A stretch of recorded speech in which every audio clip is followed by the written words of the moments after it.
Assalamualaikum warahmatullahi wabarakatuh. Waalaikumsalam warahmatullahi wabarakatuh. Alhamdulillah. Alhamdulillahil karimit tawwab, al-azizil wahhab, ghafirudz dzambi wa qabilit tawbi liman tab. Asyhadu an la ilaha illallah wahdahu la syarika lah, wa asyhadu anna sayyidana wa habibana wa syafi'ana wa qurrata a'yunina Muhammadan abduhu wa rasuluh. Allahumma salli wa sallim wa barik ala sayyidina Muhammad miftahi babi rahmatillah adada ma fi ilmillah, salatan wa salaman daimaini bidawami mulkin wa tufaqihana biha fid din wa ala alihi wa sahbihi ajma'in, amma ba'du. Rekan-rekan jamaah majelis, ikhwan dan akhwat yang dirahmati Allah Subhanahu wa taala, alhamdulillah kita panjatkan puji syukur kehadirat Allah atas segenap limpahan rahmat dan karunia pada malam hari ini. Tidak lain yang menjadi tujuan kita adalah ridha Allah Subhanahu wa taala. Semoga dengan pembacaan qasidah burdah yang merupakan salah satu bentuk tawassul kita.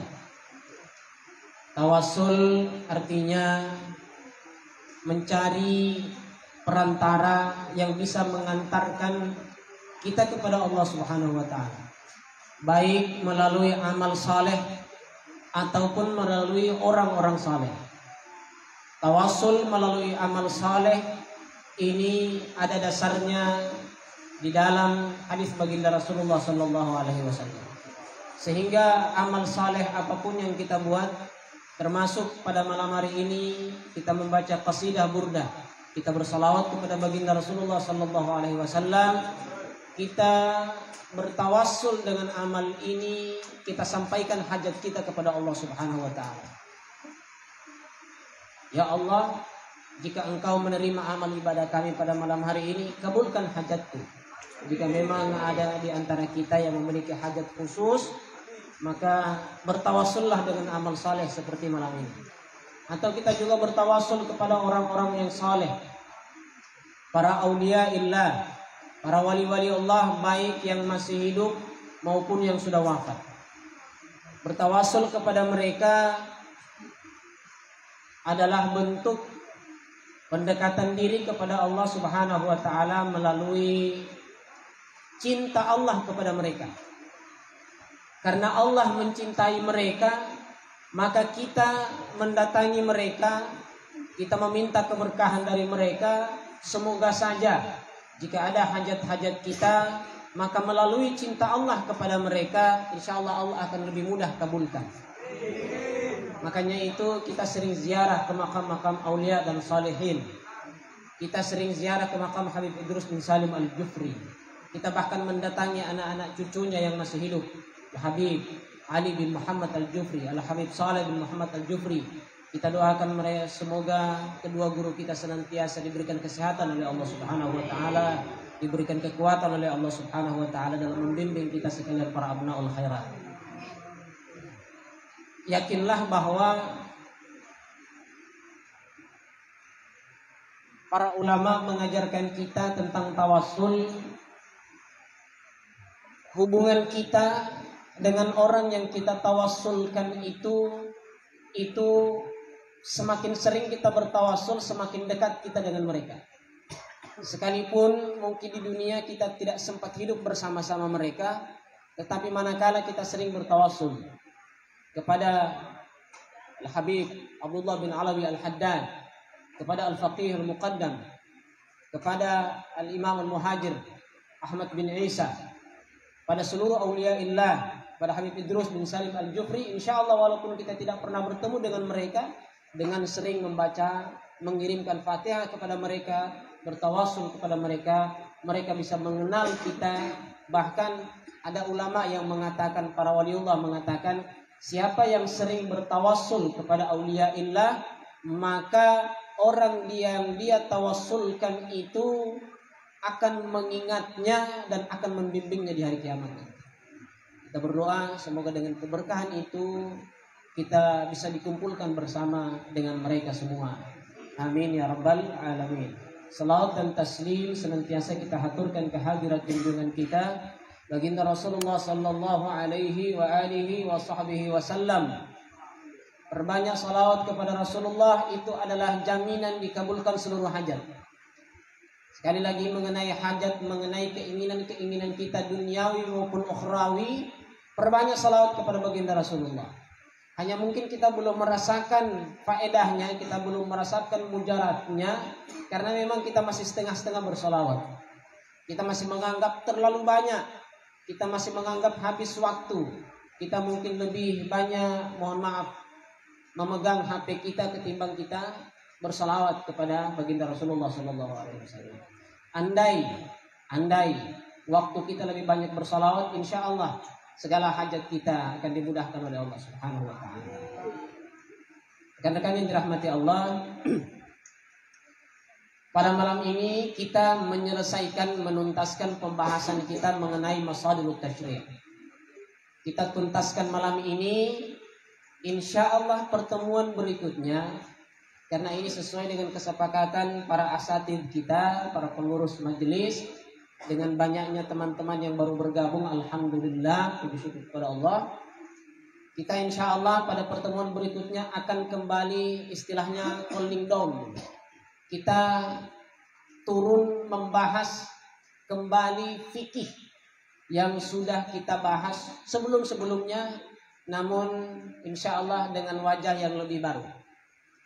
Kita kembali akan mulai dari bab toharah, kemudian masuk di bab salat dan selanjutnya sebagaimana kebiasaan-kebiasaan kita. Alhamdulillah kita sudah beberapa kali khatam kitab Fathul Qarib, namun banyak teman-teman kita dan insya Allah akan lebih memperdalam lagi, mengulangi lagi ingatan kita tentang hukum-hukum yang berkaitan dengan kehidupan kita sehari-hari.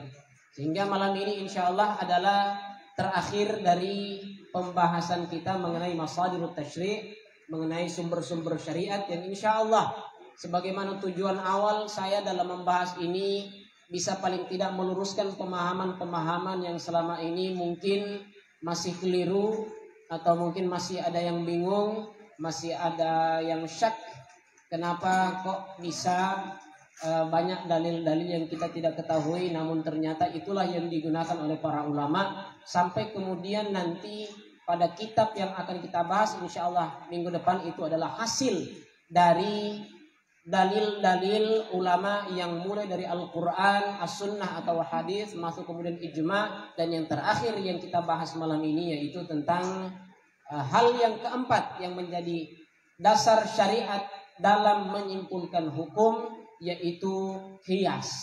Saya kalau bisa Ustaz Anta yang jadi notulennya di papan supaya saya tidak naik turun lagi.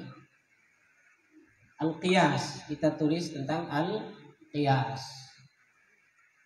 Ini sumber syariat kita yang keempat. Setelah Al-Quran sudah kita bahas, Sunnah atau Al-Hadis sudah kita bahas, kemudian ijma kita bahas, dan insya Allah kita tuntaskan malam ini dengan qiyas.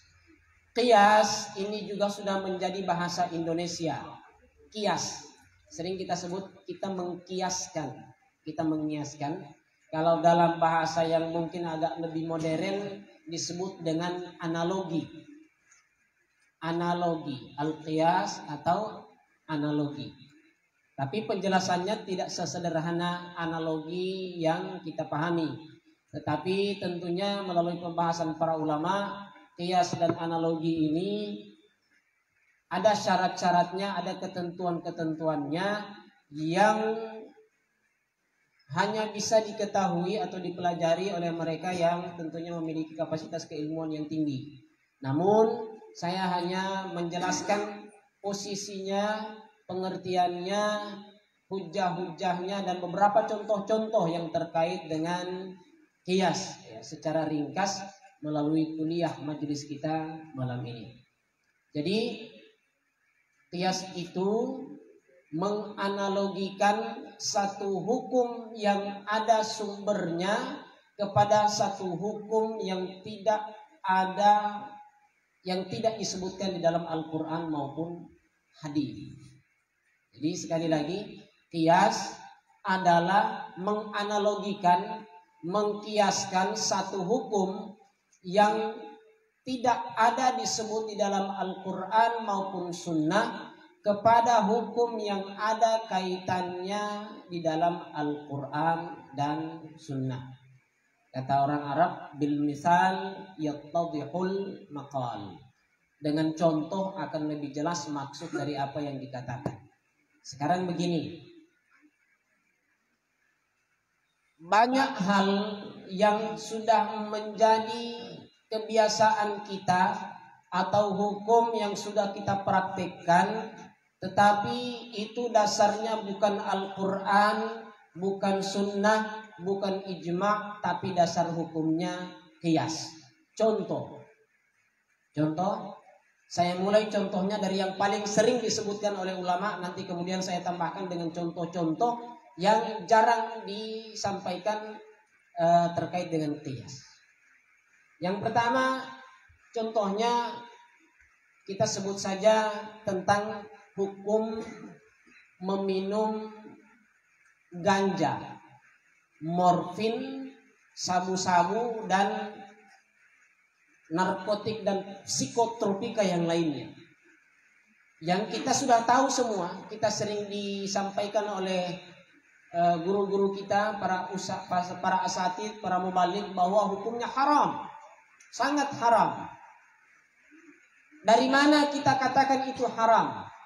Sementara kalau kita bilang kembali ke Al-Quran, kita kembali ke Al-Quran cari hukum obat-obatan terlarang, ternyata tidak ada dalam Al-Quran.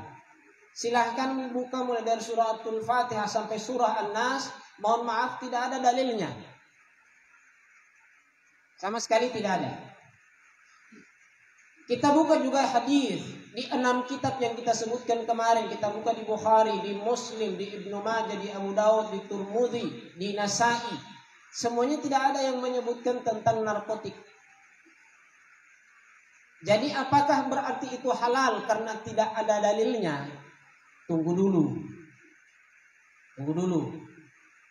Ternyata Al-Quran memang tidak menyebutnya, tetapi Al-Quran memberikan landasan agar kita melalui para ulama mengambil hukum yang sama dengan kasus narkotik tadi.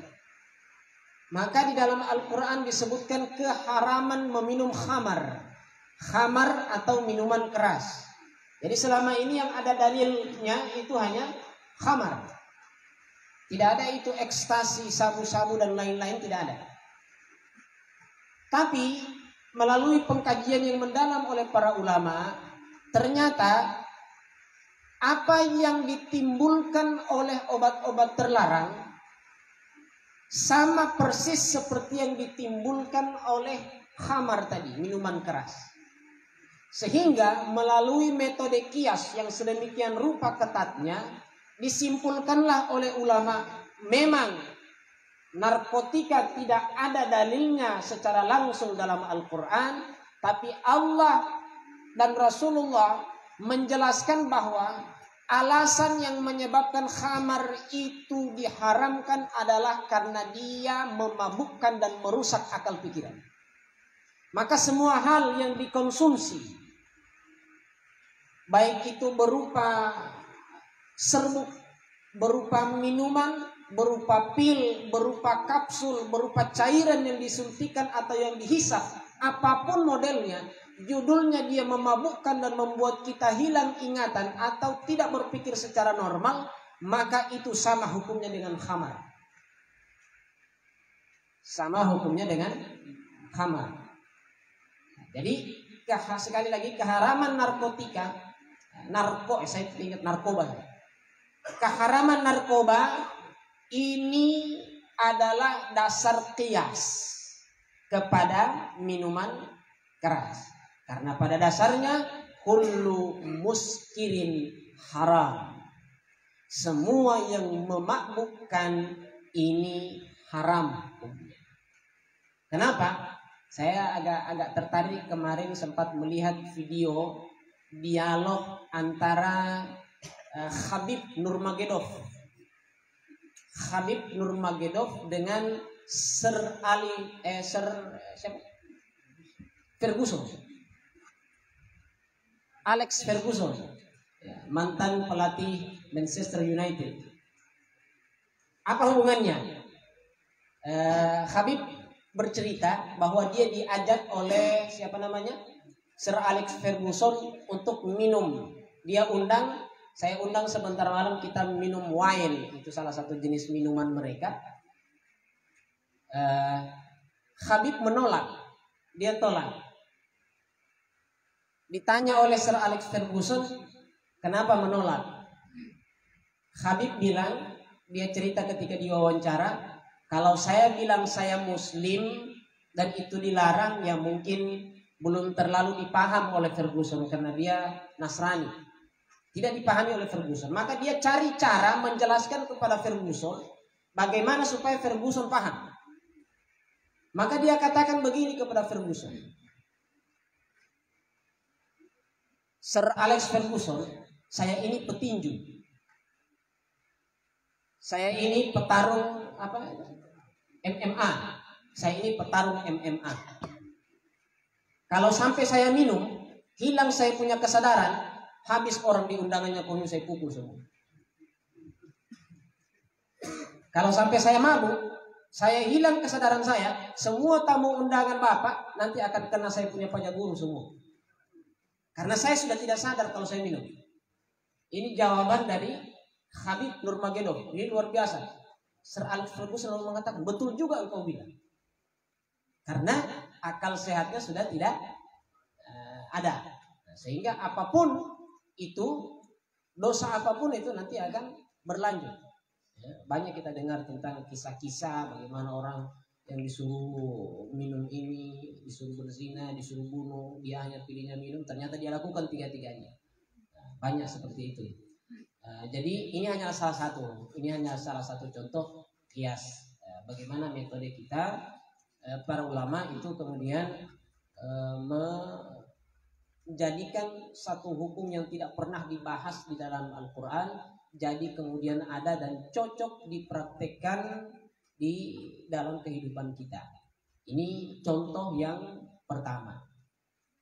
Contoh yang kedua, kita belajar kemarin di At-Tadhhib bahwa wanita yang haid, wanita yang datang bulan itu ada ketentuan khusus, mereka tidak bisa salat, tidak bisa puasa, tidak bisa baca Al-Quran, menyentuh Al-Quran, membawa Al-Quran dan beberapa hukum lainnya yang berkaitan dengan haid.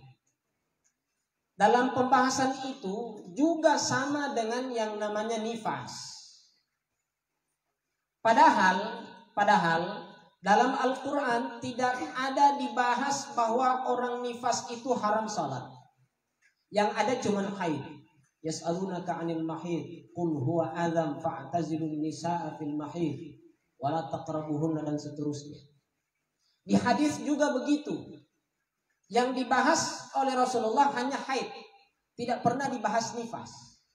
Tapi kemudian kenapa kita tiba-tiba membaca di kitab Al-Imam Asy-Syafi'i dan insya Allah nanti akan kita bahas pada pertemuan berikutnya, tiba-tiba dikatakan nifas juga hukumnya sama seperti orang haid. Mana dalilnya di Al-Quran tidak ada, di hadis tidak ada. Kenapa bisa disamakan dengan haid? Ternyata para ulama kemudian menjelaskan bahwa status nifas ini dikiaskan kepada haid.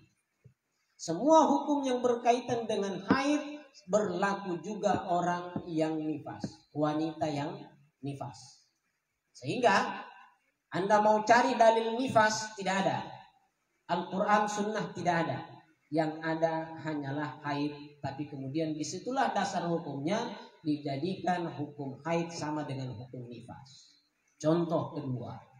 Contoh ketiga, dan ini paling sering kita terjadi dengan kita. Masalah zakat. Masalah zakat.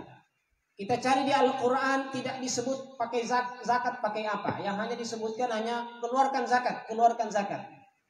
Wa atuz zakah. Innamas sadaqatu lil fuqara wal masakin dan seterusnya. Cari di hadis, ada hadisnya. Zakat itu menggunakan gandum. Zakat menggunakan gandum.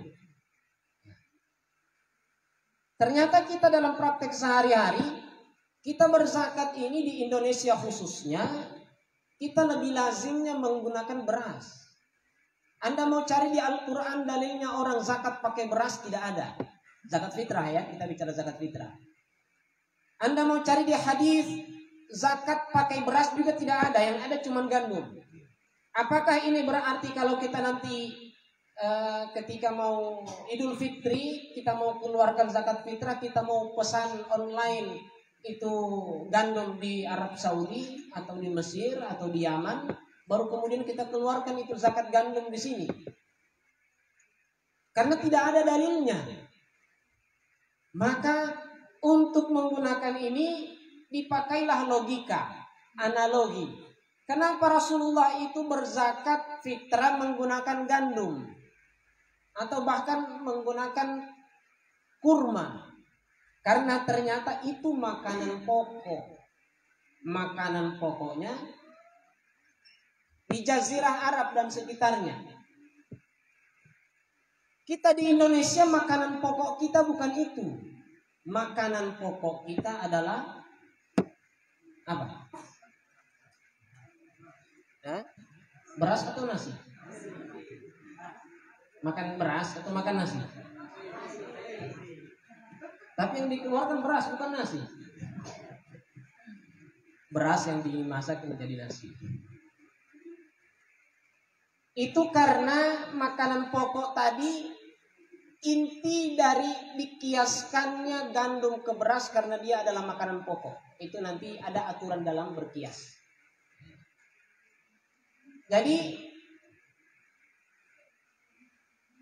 di mana saja satu wilayah makanan pokoknya berbeda, maka makanan pokok tempat itu yang dipakai. Seumpama jika di Ternate, seumpama jika memang mereka lebih lazimnya tiap harinya makannya sagu, maka mereka berzakat, zakat fitrahnya adalah sagu. Begitupun kita di sini. Mungkin itu tempat lain, mungkin lain juga dia punya makanan pokok. Mungkin ada yang singkong, mungkin ada yang jagung. Maka disesuaikan saja tempatnya. Ini namanya metode qiyas.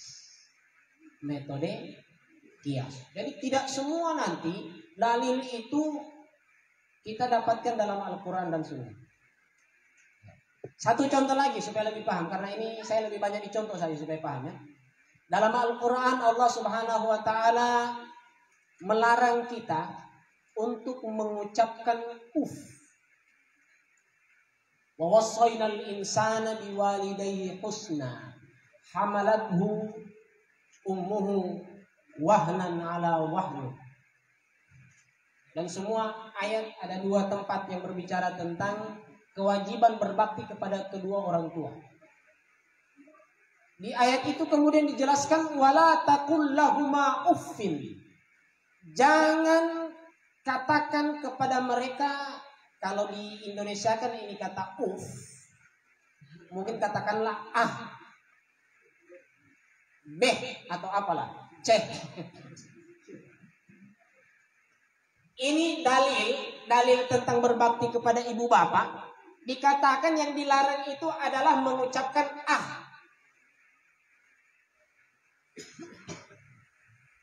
Kalau kita hanya berpikir setengah-setengah, maka kita akan berpikir begini. Oh, berarti kalau dipukul tidak apa-apa. Kenapa? Karena yang dilarang cuma Pak, mau cari dalil memukul orang tua, tidak ada dalilnya. Apakah kita langsung kemudian mengatakan, oh tidak apa-apa, tidak ada dalilnya? Karena kan sedikit-sedikit, dalilnya mana? Dalilnya mana? Tidak ada dalilnya. Yang ada dalilnya hanya ucapan Berarti kalau beh, kalau ceh tidak ada. Bukan begitu. Nah, ini namanya nanti ada namanya qiyas aulawi. Disitulah logika para ulama bermain, analoginya. Logikanya begini. Sedangkan ucapkan saja tidak boleh, apalagi memukul. Sedangkan bilang haram hukum, apalagi memukul, tentu lebih haram lagi. Nah, ini namanya metode qiyas. Jadi jangan salah sangka nanti di Al-Quran itu semua sudah ada dalilnya. Mau cari dalil mencubit orang tua tidak ada. Mendorong orang tua tidak ada. Yang ada cuma Tapi ini maksudnya sedangkan tidak boleh. Maka yang lain pun apalagi lebih dari itu, maka itu lebih haram lagi. Nah, ini contoh qiyas ya. Nanti saya jelaskan di ujung apa kesimpulan dari semua ini. Yang terakhir. Dan ini mungkin bisa kita ini bisa menjadi salah satu bahan kita untuk diskusi sebentar. Ini masalah najis. Masalah najis anjing dan babi. Masalah anjing dan babi. Karena ini agak unik. Karena kita selama ini karena sudah terima jadi kita tidak repot-repot lagi mau mencari tahu bagaimana sebenarnya kasus antara anjing dan babi. Uniknya begini. Keharaman babi untuk dikonsumsi itu ada di dalam Al-Quran. Hurrimat alaikumul maitatu waddamu walahmul khinziri wa ma uhilla li ghairillahi bi, dan seterusnya. Ada di 2 tempat ini. Anehnya anjing tidak ada. Di ayat tidak ada disebut haramnya anjing. Ya. Ini jadi catatan penting dulu para asatid ini, para ustaz. Keharaman babi ada di dalam Al-Quran. Tetapi keharaman anjing tidak ada di dalam Al-Quran. Tidak pernah disebut. Bahkan kalau mau sebut anjing dalam Al-Quran itu semuanya mulia. Ketika Al-Quran menyebut atau menyinggung tentang anjing, semuanya mulia. Paling tidak ada di 2 tempat. Ada sebenarnya yang ketiga, tapi yang satunya bukan untuk kemuliaan. Tapi di 2 tempat Allah menyebutkan ini tentang satu yang ada nilai plus di situ. Pertama tentang kisah dari anjing dari Ashabul Kahfi. Jadi ini satu anjing yang mengikuti orang-orang saleh, yang karena dia ikuti orang yang saleh dia pun menjadi mulia sampai disebutkan di dalam Al-Quran. Di tempat yang lain Allah menyebutkan bahwa hewan yang diburu itu halal hukumnya jika dia digigit oleh anjing yang terlatih, oleh anjing yang pintar, yang punya ilmu. Mukallibina tu'allimunahunna. Jadi tidak sedikit pun di dalam Al-Quran menyinggung bahwa anjing itu haram, anjing itu najis, tidak ada. Itu di Al-Quran. Kita pindah ke hadis. Di hadis yang ada haramnya itu anjing, tidak ada babi. Jadi ini unik. Di hadis yang disebut haram itu, yang disebut najis itu hanya anjing, tidak disebut babi. Ini orang kan jadi bingung. Kok bisa kemudian nanti kita baca di Fathul Qarib, haram, hewan yang paling haram itu adalah pertama babi, kemudian anjing, bahkan apapun yang berhubungan badan dengan keduanya, wa ma tawallada minhuma, semuanya itu najis semua. Anjing kawin dengan kuda, lahir keledai umpama, keledainya haram. Babi jatuh cinta dengan onta, lahir kuskusnya haram. Ini contoh saja. Walaupun ini tidak mungkin, tapi bisa jadi. sekarang ini kan zaman semakin aneh ya. Kadang ada yang lahir kambing kepalanya manusia, ada yang badannya buaya, ada yang nanti besar baru jadi buaya. Ada juga begitu. Bisa saja terjadi. Makanya dalam fikih Syafi'i sudah dikatakan khinzir al-kalb wal khinzir wa ma tawallada minhuma aw min ahadihima. Seperti itu. Tapi yang uniknya sekali lagi di Al-Qur'an disebut babi yang haram, tidak disebut anjing. Di hadis disebut anjing yang najis, tidak disebut babi.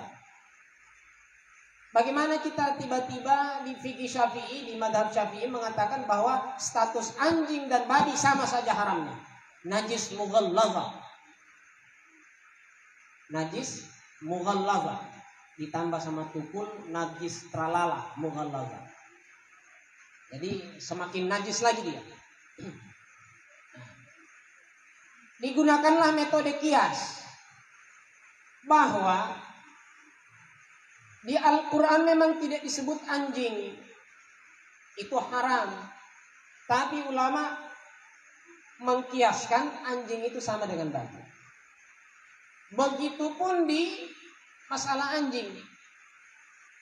Sekarang selama ini kan kita pelajari kalau di At-Tadhib atau di Fathul Qarib itu di matan Abi Syuja bahwa idza walagal kalbu fi ina'i ahadikum falyaghmishu atau falyaghtasil sab'a marrat ulahunna bitturab atau ihdahunna bitturab.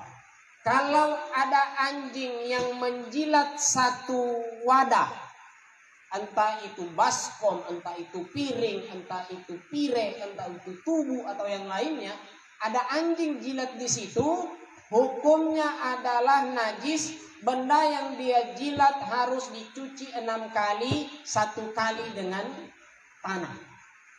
1 kali dengan tanah. Sekarang pertanyaannya, bagaimana kalau babi yang jilat? Bagaimana kalau babi yang jilat? Sementara tidak ada dalilnya. Digunakanlah metode kias. Kalau anjing itu jilat maka harus dicuci dengan cara begini, maka berarti babi pun begitu. Karena status najis mereka sama, walaupun tidak ada dalilnya. Walaupun tidak ada dalilnya.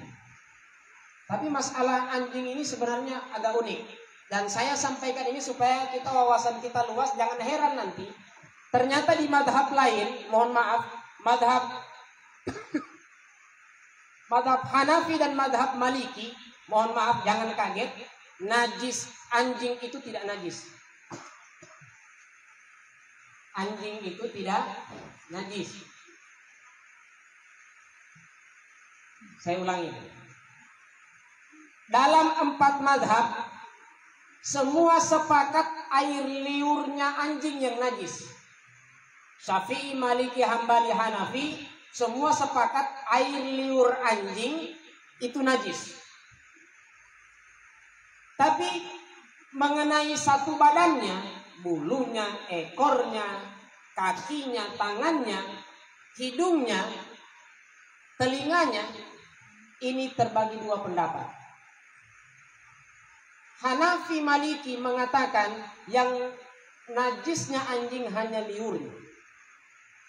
Anda mau peluk itu anjing, Anda mau bergulat dengan itu anjing, selama dia tidak menjilat Anda, anjing itu bukan najis. Ini madhab Hanafi dan madhab Maliki. Jadi jangan heran nanti, Ustaz bilang sana kemarin ini najis, ini anjing. Kenapa ada tiba-tiba seumpama nanti lihat ada orang bergamis, umpama ini ya, ada orang bergamis, berjenggot, pakai kopiah, pakai sorban, gendong anjing. Jangan suuzon dulu. Oh, ini orang berarti kalau bukan madhab Hanafi, ini madhab Maliki ini. Karena memang ada seperti itu. Tapi bagi madhab Hambali dan madhab kita madhab Syafi'i, cara berpikirnya begini. air liur itu berasal dari dalam tubuhnya. Sedangkan air liur yang dia tersimpan di dalam tubuh ini najis. Bagaimana dengan yang di luar yang sudah kotor memang? Ini cara metode dalam mazhab Syafi'i. Berarti kalau disebut liurnya saja itu najis, berarti satu badan dia najis. Berarti satu badan najis. Maka dihukumilah, disimpulkanlah oleh Imam Syafi'i bahwa anjing itu hatta bulunya itu juga najis. Dihukumi sama persis seperti pig, babi.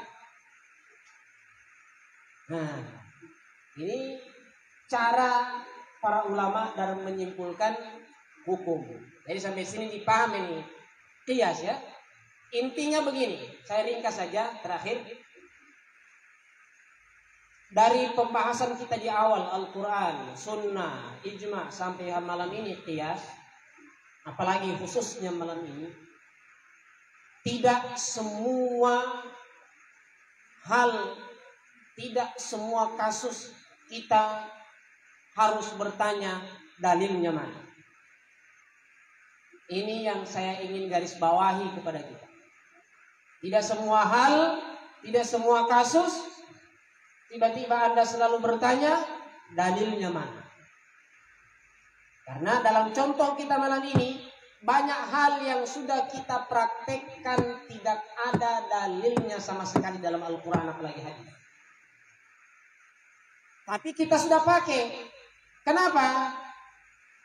Lagi-lagi kembali ke poin utama di awal-awalnya sebelumnya, kita percaya pada ulama. Kita percaya pada kitab-kitab yang sudah disusun rapi oleh para imam mazhab. Kemudian para mujtahid mazhab, Imam Hanafi melalui murid-muridnya, Imam Syafi'i melalui Imam Nawawi, Imam Ghazali, Imam Al-Haramain, Imam Suyuti, Imam Ibnu Hajar Al-Asqalani, Ibnu Hajar Al-Haytami. Semuanya itu sudah merupakan hasil pengkajian yang mendalam, yang tidak usah kita ragu untuk mengikuti mereka. Saya kembali lagi ke poin itu. Maka ketika Anda terjadi sesuatu hal yang mungkin Anda tidak paham, jangan langsung menyimpulkan terlebih dahulu. Maka Al-Quran mengatur ini dalam satu kaidah besar. Al-Quran menyampaikan fas'alu ahla dzikri in kuntum la ta'lamun. Tanya kepada ahlinya, tanya kepada orang berilmu kalau Anda dapat masalah, Anda tidak paham, supaya kamu tidak tersesat, tanya orang yang paham dengan itu. Ini poin kita selama kita belajar masadirut tasyri' ini melalui qiyas terutama dan juga ijma. Sehingga kalau kita mau melihat praktek kita selama ini sudah sangat sesuai dengan apa yang Rasulullah ajarkan. Sudah sangat sesuai dengan Al-Quran dan Sunnah. Tidak ada yang menyeleweng sedikit pun. Ini yang hendak kita pertahankan dalam kita punya kajian-kajian seperti ini. Nah, insya Allah ketika kita sudah paham bahwa ternyata banyak metode yang digunakan oleh para ulama untuk menyimpulkan hukum, maka insya Allah minggu depan kita akan kembali belajar hukum yang sudah jadi, yang kita tinggal menikmati hasilnya, tinggal mempraktekkannya. Cara-cara memasaknya saya sudah sampaikan beberapa pertemuan ini. Kita nanti di pertemuan berikutnya tinggal mencicipi masakannya. Insya Allah, karena banyak hal-hal kecil kadang kita tidak perhatikan mengenai tahara, mengenai wudhu, mengenai mandi junub, ya, mengenai najis, mengenai salat, mengenai masjid.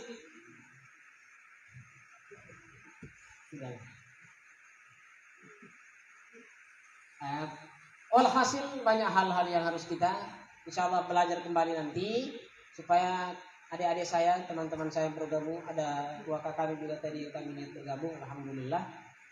Insya Allah mulai pertemuan berikutnya insya Allah kita bahas fikih. Walaupun juga Ustaz Manan sudah sampaikan di majelis ya, di BTN juga dengan perkumpulan teman-teman yang sedang belajar. Insya Allah kita akan lebih permantap di sini insya Allah. Ada Ustaz Manan, Ustaz Ardiansyah, Ustaz Anta, Ustaz Fajrin juga nanti yang akan bisa membimbing kita di sini. Kita bisa bertukar informasi, berbagi ilmu, saling tanya jawab insya Allah. Sampai di sini kira-kira ada yang ingin ditanyakan, baik menyangkut di leher atau tidak menyangkut di leher. Bertawasul kepada Nabi. Ustaz Haris menanyakan bagaimana bertawasul kepada baginda Rasulullah SAW. Ada yang lain? Silakan. Assalamualaikum warahmatullahi wabarakatuh.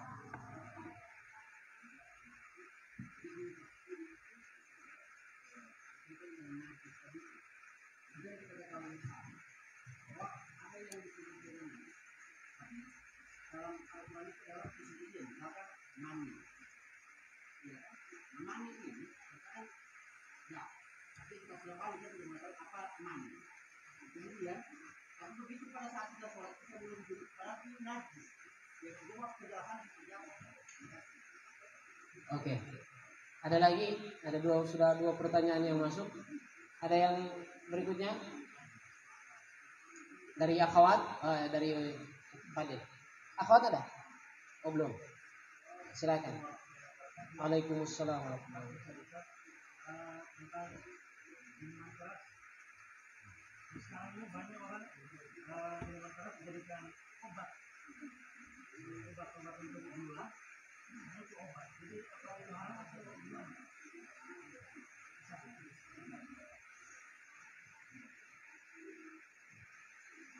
ya, ada 3 pertanyaan, tapi sepertinya agak panjang sedikit saya mau jelaskan ini. Terutama pertanyaan terakhir, ini penting. Yang pertama mengenai tawasul kepada baginda Rasulullah SAW. Tawasul kepada baginda Rasulullah SAW adalah tawasul terbaik setelah kita, tawasul yang terbaik. Ya. Jadi jangan nanti bilang tawasul kepada Allah. Tawasul kepada Allah. Allah tujuan kita bertawasulnya kepada makhluknya atau sifatnya. Jadi bertawasul itu kepada melalui baginda Rasulullah SAW, melalui amal saleh, melalui asmaul husna, sifat-sifat Allah yang baik, nama-nama Allah yang baik, melalui orang-orang saleh. Itu semua tawasul yang boleh dilakukan. Jadi tawasul ini adalah mencari sesuatu yang disukai Allah, menjadikan itu sebagai perantara agar Allah menerima keinginan kita. Ini tawasul ya. Sama contohnya begini. Saya kasih contoh. Saya mau melamar pekerjaan. Saya butuh sekali dengan itu pekerjaan. Bos perusahaan ini saya tidak kenal. Atau paling tidak saya kenal tapi dia tidak kenal saya. Ternyata saya dengar, ternyata saya punya kakak Ustadz Haris ini, dia kenal baik dengan itu bos. Dia kenal baik dengan bosnya yang saya mau tuju ini. Maka kalau saya langsung yang pergi melamar pekerjaan, sepertinya sulit diterima. Karena dia tidak kenal saya. Dia apalagi mau bilang sayang. Kenal saja tidak. Ternyata saya punya kakak Ustadz Haris, sudah dikenal disayang juga. Maka caranya saya dekati Ustadz Haris. Tuaka, bawa saya mau melamar pekerjaan dengan punya teman yang satu itu. Maka dibawalah oleh Ustadz Haris saya, datang di sana Ustadz Haris perkenalkan, ini saya punya adik. Tolong terima dulu dia punya keinginan untuk kerja di sini. Maka si bos pun, oh karena ente saya terima dia. Nah, ini perumpamaan tawasul, paham ya? Karena saya kenal dengan ente dan ini ente punya adik, saya sayang sama ente, saya terima dia. Kira-kira begini gambaran tawasul. Kita bertawasul. Kita yakin Habib Idrus, guru tua, adalah seorang yang dekat kepada Allah. Al-arif billah, al-alimul alama. Maka melalui beliau kita tawasul. Ya Allah, karena cintamu kepada Habib Idrus, tolong kabulkan hajatku. Ya Allah, karena cintamu kepada Habib Ali bin Abdurrahman Al-Habsyi, sahibul maulid, terima hajatku. Seperti ini model tawasul. Jadi jangan salah paham terhadap tawasul. Tawasul itu bukan meminta kepada itu, bukan meminta kepada Habib Idrus, bukan meminta kepada sahibul maulid, bukan meminta kepada Habib luar Batang, bukan meminta kepada Habib Segaf dan yang lainnya. Tidak. Bukan mereka kepada kita minta. Kita tetap berdoanya kepada Allah. Ya Allah, saya berdoa tapi melalui kekasihmu ini. Nah, ini tawasul ya. Bisa dipahami tawasul ya. Jadi tawasul kepada baginda Rasulullah itu adalah tawasul yang paling utama. Karena Rasulullah adalah habbul khalqi ilallah. Makhluk yang paling dicintai oleh, jelas. Kalau melalui Nabi, lancar ini barang. Bahkan sebenarnya tawasul kepada Nabi kita sudah praktekkan di dalam salat. Kita sudah praktekkan setiap kali kita salat dalam tahiyat kita. Dalam tahiyat kita sudah praktekkan. At-tahiyatul mubarakatus salawatut thayyibatu lillah. Assalamu alayka ayuhan nabi. Kita terlebih dahulu bersalawat kepada Nabi. Assalamu alayka ayuhan nabi. Assalamu alayna wa ala ibadillah shalihin. Baru kita kemudian kita syahadat, kita salawat. Sampai salat kita diterima. Tidak baca itu tidak diterima salat kita. Ini salah satu bentuk tawasul. Oke, ini yang pertama. Yang kedua, mengenai, mohon maaf, kalau mungkin yang mungkin di bawah umur ya, kita bicara mengenai apa?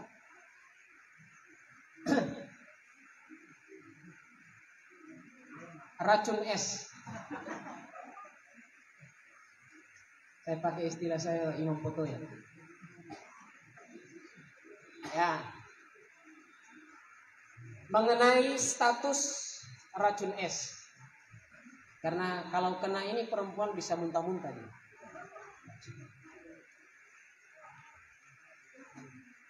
Apa statusnya? Haramkah, najiskah, atau yang lain? Mani atau racun es tadi, dia suci. Statusnya suci. Dalam kesepakatan semua ulama, walaupun dia suci, tapi jika kita keluar itu, kita wajib mandi. Diingat baik-baik kaidahnya ini ya. Keluar wajib mandi. Yang keluar itu tidak najis, dia suci. Sehingga ketika mau sholat, jika ada itu menempel di pakaian kita atau pakaian dalam kita, aneda mariara pentata mo tobe-tobe. Apa ini tobe-tobe? Maaf ya. Hanya cukup digaru-garu saja, dihilangkan itu sudah cukup. Kalau masih basah bagaimana? Percik-percik saja. Yang jelas dia bukan najis. Bukan najis. Tapi yang keluar itu wajib mandi. Terbalik dengan kencing atau nanti ada yang namanya madhi. Madhi statusnya najis. Kena di celana, kena di pakaian, tidak bisa digunakan untuk ibadah sholat. Walaupun keluar itu, tapi kita tidak wajib mandi. Air kencing itu najis, tapi ketika kencing tidak wajib mandi. Bayangkan kalau setiap kali kencing kita mandi. Mustahil. Lagi di musim dingin. Sudah di musim dingin sudah cepat buang air kecil, dingin pula. Itu luar biasa hikmatullah. Jadi itu nanti kaidahnya ya. Yang satunya wajib mandi, yang keluarnya tidak najis. Yang satunya tidak wajib mandi, tapi yang keluarnya itu najis. Apa bedanya yang ditanyakan tadi dengan madhi? Madhi ini hati-hati ini ya. Ini banyak nanti terkecoh. Madhi ini dia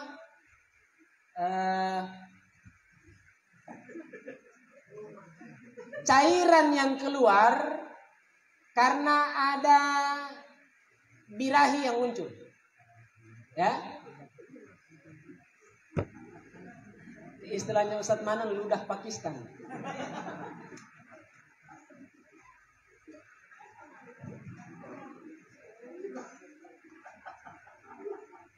Ini beda dengan yang ditanyakan tadi.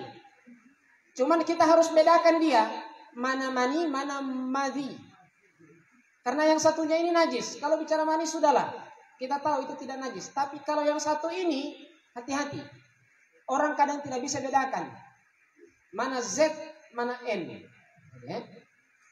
Sehingga harus kita ketahui bahwa kalau dia madhi, itu yang keluar seumpama. Mohon maaf, sekali lagi mohon maaf. Kalau lihat sesuatu yang membangkitkan birahi, ada dia agak melengket, so itu dia. Dan itu najis. Tapi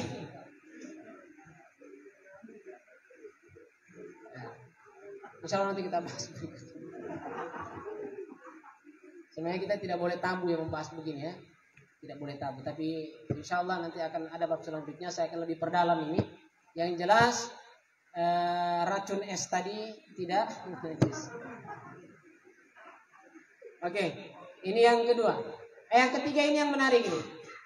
Yang ketiga mungkin agak saya usahakan untuk bisa menyingkat tadi mengenai masalah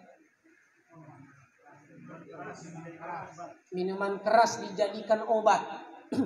Nah, saya mau perbaiki dulu logika kita, paradigma kita mengenai satu barang yang sepertinya dia berbahasa Arab, padahal bukan bahasa Arab. Alkohol. Alkohol. Bukan bahasa Arab nanti alkohol. Alif lamnya itu alif lam Kamaria. Alkohol. Bukan. Maksud saya begini. Minuman keras itu adalah hasil fermentasi dari buah-buahan yang selama ini dikenal masih ada dua, atau bahkan bisa buah-buahan apa saja kalau difermentasi dia kemudian menjadi minuman yang memabukkan. Yang paling banyak digunakan selama ini adalah anggur dan kurma, tamar, nabi dan tamar. Ya, difermentasi dia kemudian akhirnya mengandung cairan yang kemudian bisa memabukkan dengan cara tertentu. Kalau kita bicara alkohol, alkohol itu bukan bukan barang najis yang kemudian kita sebut dia itulah khamar. Bukan. Karena ada alkohol ini dibuat secara kimia, bukan secara fermentasi. Yang diharamkan adalah alkohol, tapi disebut juga alkohol. Alkohol yang kemudian itu hasil dari fermentasi buah-buahan.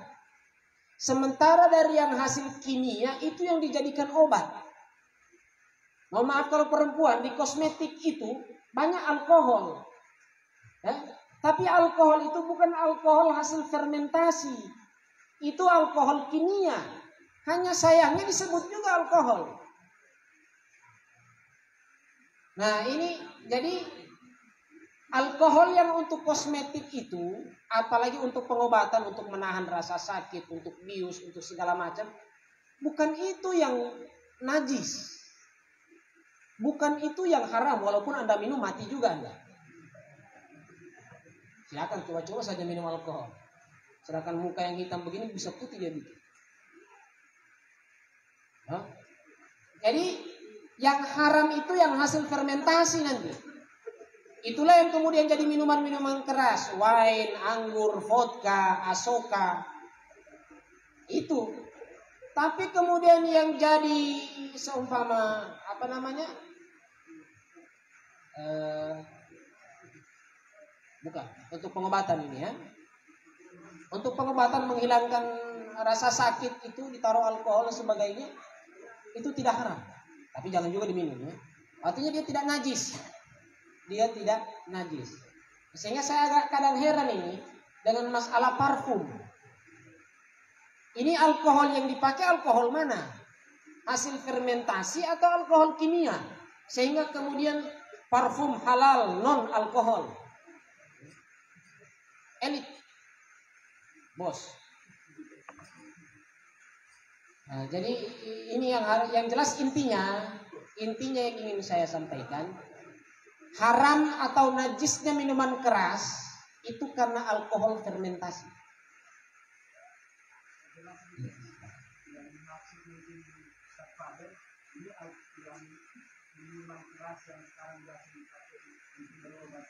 Oh, baik. Nah, tapi tidak apa-apa juga saya jelaskan seperti tadi supaya paham ya. Walaupun jangan coba-coba minum alkohol. Maksud tidak najis itu alkohol karena dia yang kimia tidak apa-apa. Kalau coba saja. Nah, sekarang ternyata yang ditanyakan bagaimana berobat menggunakan barang haram atau najis.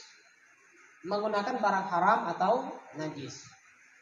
Salah satu hadis baginda Rasulullah SAW, wa ma fi ma'nahu, bahwa Allah tidak menciptakan obat-obatan itu dari barang yang haram.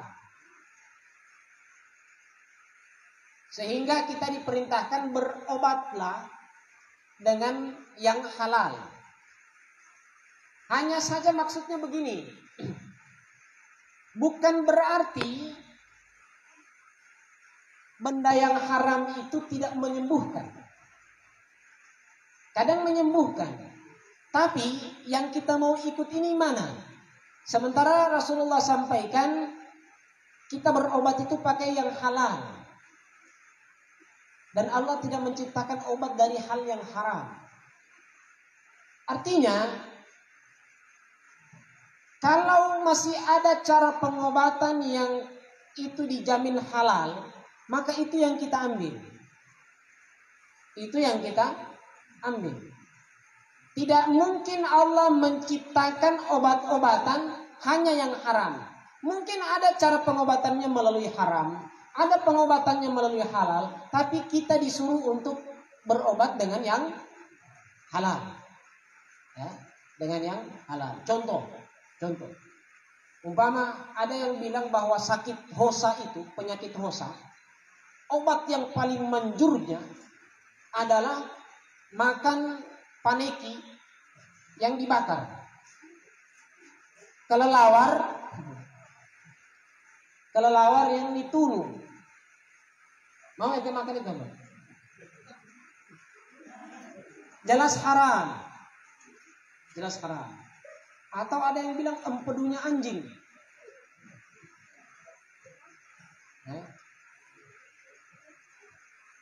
Atau hal-hal yang lain yang mungkin itu menyembuhkan.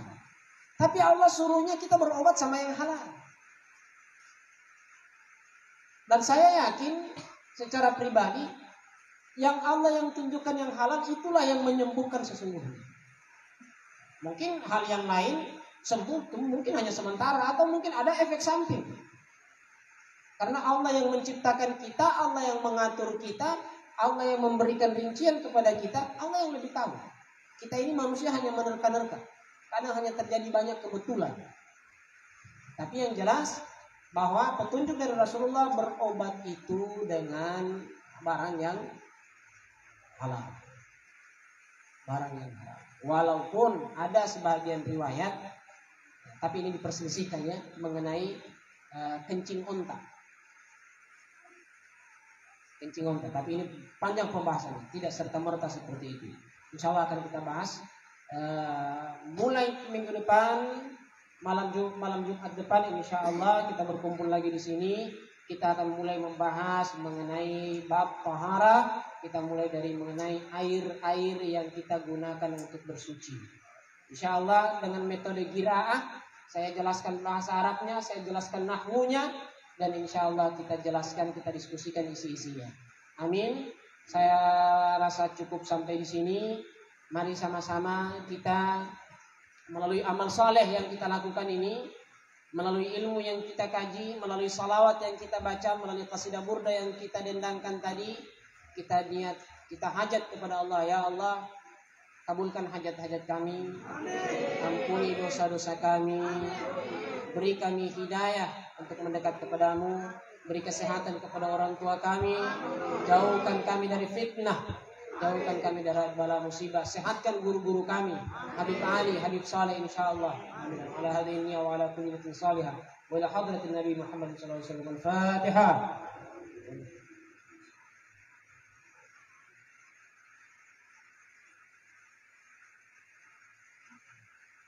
Bismillahirrahmanirrahim. Alhamdulillahirabbil alamin. Allahumma shalli wa sallim wa barik ala sayyidina Muhammad. صلاة تنجينا بها من جميع الأهوال والآفات وتقضي لنا بها جميع الحاجات وتطهرنا بها من جميع السيئات وترفعنا بها عندك أعلى الدرجات وتبلغنا بها أقصى الغايات من جميع الخيرات في الحياة وبعد الممات. اللهم يا ميسر كل عسير ويا جابر كل كسير ويا مغني كل فقير ويا مأمن كل ضعيف يسر علينا كل عسير فتيسير العسير عليك يسير. اللهم يا من لا يحتاج إلى البيان والتفسير حاجاتنا إليك كثير وأنت عالم بها وخبير. ربنا تقبل منا إنك أنت السميع العليم وتب علينا إنك أنت التواب الرحيم. سبحان ربك رب العزة عما يصفون وسلام على المرسلين الحمد لله رب العالمين. تقبل الله منكم.